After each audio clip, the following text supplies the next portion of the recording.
Hello दोस्तों, आपका हमारे वृंदा कुंज चैनल में स्वागत है। तुलसी माता को रोज सिंदूर लगाना शास्त्रों के अनुसार उचित नहीं माना गया है। इसके पीछे धार्मिक और प्रतीकात्मक कारण हैं। जड़ी बूटी तुलसी को सिंदूर क्यों नहीं लगाना चाहिए रोज? 1. तुलसी माता ब्रह्मचारिणी मानी जाती है। तुलसी एक देवी है जिन्हें वृंदा कहा जाता है और भगवान विष्णु की परम भक्त मानी जाती है। 2. सिंदूर सुहाग का प्रतीक है। यह विवाहिता स्त्रियों द्वारा अपने पति की लंबी उम्र के लिए लगाया जाता है। 3. तुलसी विवाह केवल एक बार होता है। देवउठनी एकादशी को उस दिन तुलसी जी का विवाह शालिग्राम भगवान विष्णु से होता है। उस दिन विशेष रूप से तुलसी को सुहाग का श्रृंगार सिंदूर, चूड़ी, बिंदी आदि किया जाता है। कब लगाना उचित है? केवल तुलसी विवाह देवउठनी एकादशी पर या विशेष पूजा व्रत के दिन, जब तुलसी माता को देवी स्वरूप में पूजते हैं। कब न लगाएं? रोजमर्रा की पूजा में तुलसी को सिंदूर न लगाएं। इससे तुलसी पूजन में अशुद्धि मानी जाती है। तुलसी पूजन में क्या करें? जल चढ़ाएं, विशेषकर कांसे या तांबे के लोटे से। दीपक जलाएं, ओम तुलसीय नमः मंत्र बोलें। अगरबत्ती या फूल चढ़ाएं। तुलसी मंजरी किस दिन तोड़ें? तुलसी मंजरी तुलसी के फूल तोड़ने के भी विशेष नियम और मर्यादाएं हैं, क्योंकि तुलसी माता को हिंदू धर्म में देवी का स्थान प्राप्त है। आइए जानें कि तुलसी मंजरी किस दिन तोड़ना शुभ होता है और किस दिन नहीं। तुलसी मंजरी किस दिन तोड़नी चाहिए? तुलसी की मंजरी फूल आप इन दिनों तोड़ सकते हैं। सोमवार से शनिवार तक, सुबह सुबह सूर्योदय से पहले या सूर्योदय के तुरंत बाद। पूजा में उपयोग के लिए ही तोड़ें, न कि बिना उद्देश्य। किन दिनों नहीं तोड़नी चाहिए? 1. रविवार, इस दिन तुलसी को विश्राम माना जाता है।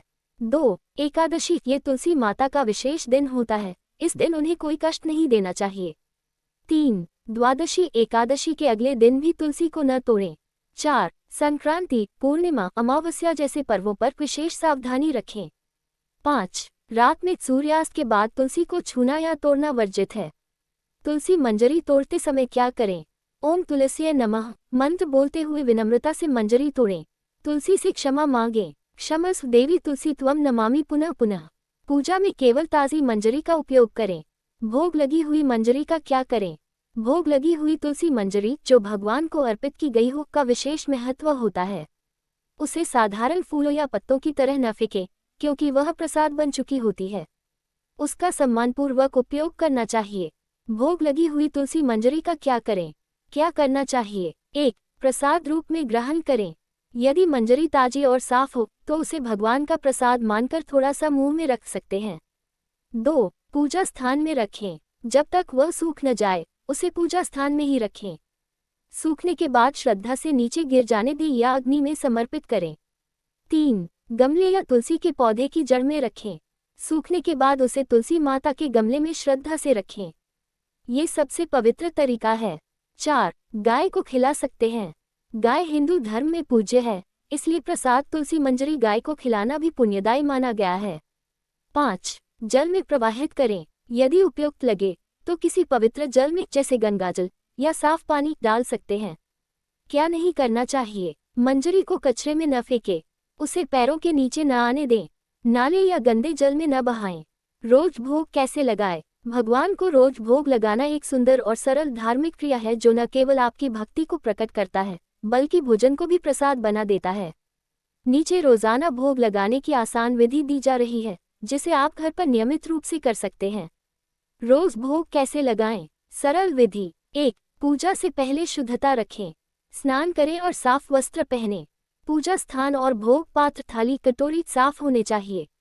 2. भोग की थाली तैयार करें। घर का बना शुद्ध शाकाहारी भोजन रखें। प्याज, लहसुन से परहेज करें, विशेषकर व्रत या विशेष तिथि पर। थाली में थोड़ा थोड़ा चावल, दाल, सब्जी, रोटी या जो भी बना हो। मिठाई या गुड़ हो तो उत्तम। थोड़ा जल या गंगाजल भी साथ रखें। तुलसी पत्ता जरूर रखें यदि उपलब्ध हो। 3. भगवान को अर्पित करें। थाली को भगवान के सामने रखें। हाथ जोड़कर भावपूर्वक कहें, भगवान, ये भोजन आपके लिए है, कृपया इसे स्वीकार करें। 4. मंत्र बोले या प्रार्थना करें। छोटा सा मंत्र बोल सकते हैं।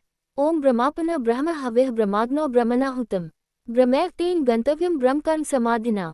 या कहें, ओम अन्न ब्रह्म रसो विष्णु भोक्ते देवो जनार्दनः अन्न विष्णु स्वरूप तस्मै अन्न नमो नमः। 5. कुछ पल मौन रहें। 2-5 मिनट भगवान को भोग सेवन करने का समय दें। 6. फिर भोजन करें। भोग हटाकर उसे प्रसाद रूप में घर के सभी लोग ग्रहण करें। ध्यान देने योग्य बातें। भोग लगाते समय भोजन को खुद न चखें। भोग की थाली में फूंक न मारें, बात न करें। यदि समय कम है तो केवल थोड़ा सा गुड़ और तुलसी पत्ता भी भगवान को भोग रूप में अर्पित कर सकते हैं। भोग में डाले हुए तुलसी पत्र का क्या करें? भोग में डाले हुए तुलसी पत्र का विशेष महत्व होता है, क्योंकि वह भगवान को अर्पित हो चुका है और प्रसाद बन चुका है। इसे सामान्य पत्ते की तरह नहीं फेंकना चाहिए। भोग में डाले तुलसी पत्र का क्या करें? 1. स्वयं ग्रहण करें प्रसाद रूप में। तुलसी पत्र को भोजन के साथ प्रसाद के रूप में सम्मानपूर्वक खा सकते हैं। ये सबसे उत्तम और शास्त्रसम्मत तरीका है। 2. पूजा स्थान पर रखें। यदि नहीं खा रहे हैं तो उसे पूजा स्थान में एक छोटी कटोरी में सूखने के लिए रख सकते हैं। सूखने के बाद उसे तुलसी माता के पौधे की जड़ में रेस्पेक्टफुली डाल दें। 3. गाय को खिला सकते हैं। गाय को तुलसी पत्र देना पुण्यकारी माना गया है, विशेषकर भोग लगाया हुआ पत्ता जो अब भगवान का प्रसाद है।